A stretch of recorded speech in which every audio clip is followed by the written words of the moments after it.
Great day, second grade students and families. It's Mr. Sargent here with the weekly announcements for the week of October 14th through October 18th. And we have a ton of information today and a lot to talk about some of the great things that we've done this week in the second grade.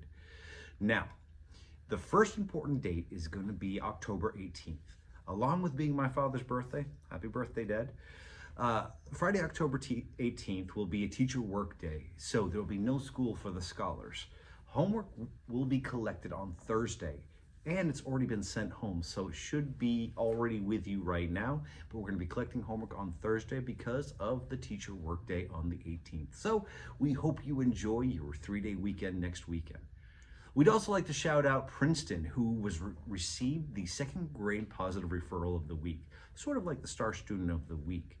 Now, Princeton has done an incredible job of leading by example, both behaviorally and academically. And we are so proud of you, Princeton. I know Miss Lewis and Miss Daniels are both super proud of you. And we cannot wait to see who gets it this week. All right? Now, also, second grade has also started our parent-teacher conferences. The link went to certain classes last week, and you were able to sign up. And for all the parents out there that we have met and got to talk to already, thank you for coming in. Thank you for taking the time. It was an incredible conversation that we had with each and every one of you. And knowing that we're on the same team in the success of these scholars is truly amazing. All right. Now, if you haven't seen the link to sign up yet, it may not be sent to your class yet. So keep looking on Class Dojo for future sign up. And we cannot wait to meet with all the other parents that signed up. All right. Now, once again, if there's any other information, please make sure that you're keeping informed with Mr. Dunn's calls, text messages, or Class Dojo messages. He puts in so much information that it's pretty much covering everything that I'm doing today. And now on to what we're doing this week in the second grade. Now, this week we're starting with week 7 spelling words. These have the OO pattern, the OU in the middle of the word. All right, so when you're going through these words, make sure that you are looking for that OU pattern. All right, so let's put them up here. Excellent. And let's take a look. Number 1 is late. Number 2 is before. Number 3 is line. Number 4 is side. Number 5 is to. Number 6 is loud. Number 7 is round. Number 8 is found. Number 9 is shout. Number 10 is count. Number 11 is gave. Number 12 is urban. Number 13 is suburban. Number 14 is rural. Number 15 is community. And number 16 is touch. Now, if you notice, we had a lot of those words have the OU pattern. Take, for instance, number 6 through number 10, but we also have number 16 that has that pattern too, so make sure you are keeping an eye out for it. And for our academic words this week, urban, suburban, and rural, and even community, if you have paid attention in social studies, those words should be very familiar with each of you. All right? Now, like I said before, this packet was already sent home on Friday and collected on Thursday. All right. Now, also in ELA this week, you are going to be going to the country of Greece. Now, not really going to the country of Greece. You're going to be learning about Greek civilization. You are going to get to read a couple of the stories called Ancient Greeks, Mount Olympus, and the Olympic Games. I cannot wait to discuss all of these stories with you, and you can share what you have learned about one of my favorite cultures, ancient Greece. All right? Also this week, you're going to be focusing on a couple suffixes that will really help. Now, if you remember, suffixes go at the end of the word. Now, you're going to be focusing on the suffixes ed and ing. Now, when we put ed at the end of the word, it gives us a past tense verb. So take, for instance, the verb walk. If we added the ed, it'll become walked. That's something you did in the past. All right, so you're going to be working with some words that deal with past tense. Now, you're also going to be focusing on the suffix ing, which if we put at the end of walk and turn it into walking, it's something you're doing right now. Well, right now you're not walking. Right now you are listening. You see how that works? So you are going to be studying these suffixes this week. You're also going to be focusing on one of my favorite prefixes, in or in, that you will learn to put in front of certain words. Once again, I cannot wait to see the incredible work that each one of you is going to do. Now, this week in math, you are going to learn how to write numbers in different forms. Now, this may be tricky, so I'm going to go over it a little bit right now. Now, you're going to write numbers in number form, word form, and expanded form. Now, if you don't know what the last two are, pay attention later on in this video, okay? For example, we'll do an example right now. Now, for example, we'll take the number 238 right here.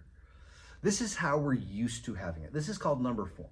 When we just write the numbers for the words, this is what we're mostly going to do. Now, number form is the easiest. It's the one we're used to. It's the one we're learning. Now, the other two forms that we're going to do take a little bit of extra practice and attention. All right? So let's start with word form. This is pretty easy. So we got 238 right there. So let's break this number down. We got the 2 here, so let's turn that into a word. But that's in what place value? Hundreds, right? So we're going to put 200. Now the 3, we're not going to put 3 because it's in the tens place. That really doesn't equal 3, it equals 30. So we're going to write 30. And then the 8. Well, the 8's in the one place and stays the same, but we just got to learn how to spell it. So we changed the 8 number form to the 8 word form, and there we go. Now, if we put all of these together, we have 238, and that is word form. Pretty easy, right? Now, we can also take what we just did right there and do expanded form. Now, expanded form looks a lot tougher than it actually is. All right, so with expanded form, we got the 200 right here, right? With the word form, well, let's change that to just the number form, 200. Then we have the 30 right here that we did with the word form. Let's change that word form to back to number form. And we have the 8. Let's change the 8 back to 8. Now, if you notice, you have the 200, the 30, and the 8. Now all you need to do is add. Well, you're not really going to add them. You're just going to look like you're adding them. So we take the 200, we put an addition symbol after it. We take the 30, we put an addition symbol after it. And we leave it alone. So now you have 200 plus 30 plus 8. And that is expanded form. Fairly easy, but it will take some practice. So this week, you can see your homework here. You are going to complete these activities and learn the different forms of numbers. Super excited for you. If you need any help, feel free to reach out. We're here to help, and I'm always available for it. Last week in science, we were able to track Hurricane Milton, which was an incredible experience. We started with the formation of how it started and grew and built up in the Gulf of Mexico in those warm waters, and how it grew in strength throughout the week. We saw the destruction, we were able to see the reactions, and we also saw the aftermath, and our thoughts go out to those in Florida right now that are experiencing the aftermath. One thing I teach my students is that we shouldn't fear weather, but we should definitely respect weather and respect the power that is behind it. And every second grade student this week got to see the power and hopefully gain some respect for weather. Now, this week, we're going to take what we learned about hurricanes and we are going to build on that. We're going to look at other forms of severe weather. We're going to be looking at tornadoes. We're going to be looking at severe thunderstorms. We're going to be looking at blizzards and ice storms and dust storms. We're going to be looking at the most severe weather systems on the earth to see not just the power behind them. We know there's power, but we're going to be learning about ways that we can keep safe if we ever are in an area that experiences these types of weather systems.